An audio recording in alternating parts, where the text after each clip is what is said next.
তখন কিলার ওয়েলটা বাধা দেয়, সে যেন কিছু বলতে চাইছিল। অর্কাটার এরকম অদ্ভুত ব্যবহার দেখে তারা বুঝতে পারলো হয়তো তারা এই অসহায় প্রাণীটার সাহায্য করতে পারবে না, তাই সাথে সাথে তারা রেস্কিউ টিমকে খবর দিল। তবে রেস্কিউ টিম যখন অর্কাটার কাছে এলো তখন হঠাৎ করেই সে সাঁতার কেটে সমুদ্রের অন্য একটা জায়গায় চলে গেল।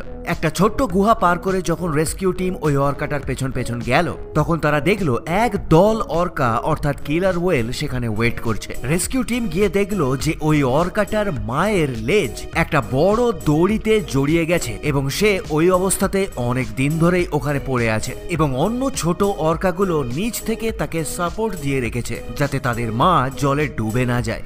তবে রেস্কিউ অপারেশনের সময় ওই অর্কাটা সম্পূর্ণভাবে সহযোগিতা করে। হয়তো সে বুঝতে পেরেছিল ওই রেস্কিউ টিম তাকে রেস্কিউ করার জন্যই এসছে। সে তার লেজ যতটা সম্ভব উপরে তোলা যায় তুলে দিয়েছিল। বহু চেষ্টার পর রেস্কিউ টিম ওই দড়িটাকে কেটে দিতে সমর্থ হয় এবং ছাড়া